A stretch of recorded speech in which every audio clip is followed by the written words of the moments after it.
Patients will come into the clinic with complaints of buttock pain, and that can be one of 12 different things. One of the things that our patients suffer from is a hamstring syndrome. The tissue is an issue. The hamstrings come up and attach to the ischial tuberosity, and as they course towards that tuberosity, a little fascial plane will fold around the sciatic nerve. And as it folds around the sciatic nerve, it can become an entrapment point for the nerve. So often these people will complain of buttock pain with running, with landing and terminal swing right at that landing sequence, and a lot of their tests will be negative.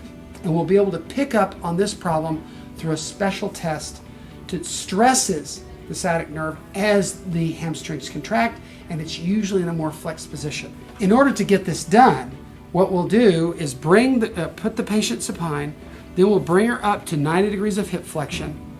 I'll get my shoulder positioned under her lower leg. I'll bring her up into her end range of knee extension, where it's stopped by tissue tension. Give her dorsiflexion of the ankle. I'll passively dorsiflex. And then in that position, I'll ask her to try and flex her knee against my shoulder, activating her hamstrings. I can ask her to stop. I'll let go here and get her to flex again. And often there'll be a change in the provocation of those symptoms with the ankle dorsiflexed versus relaxed. And that begins to give me a zest that the client may be suffering from this irritation of that nerve as it courses under that fascial plane of the hamstrings. Very useful because that'll guide me in my management. I'll do things like flossing of the nerve.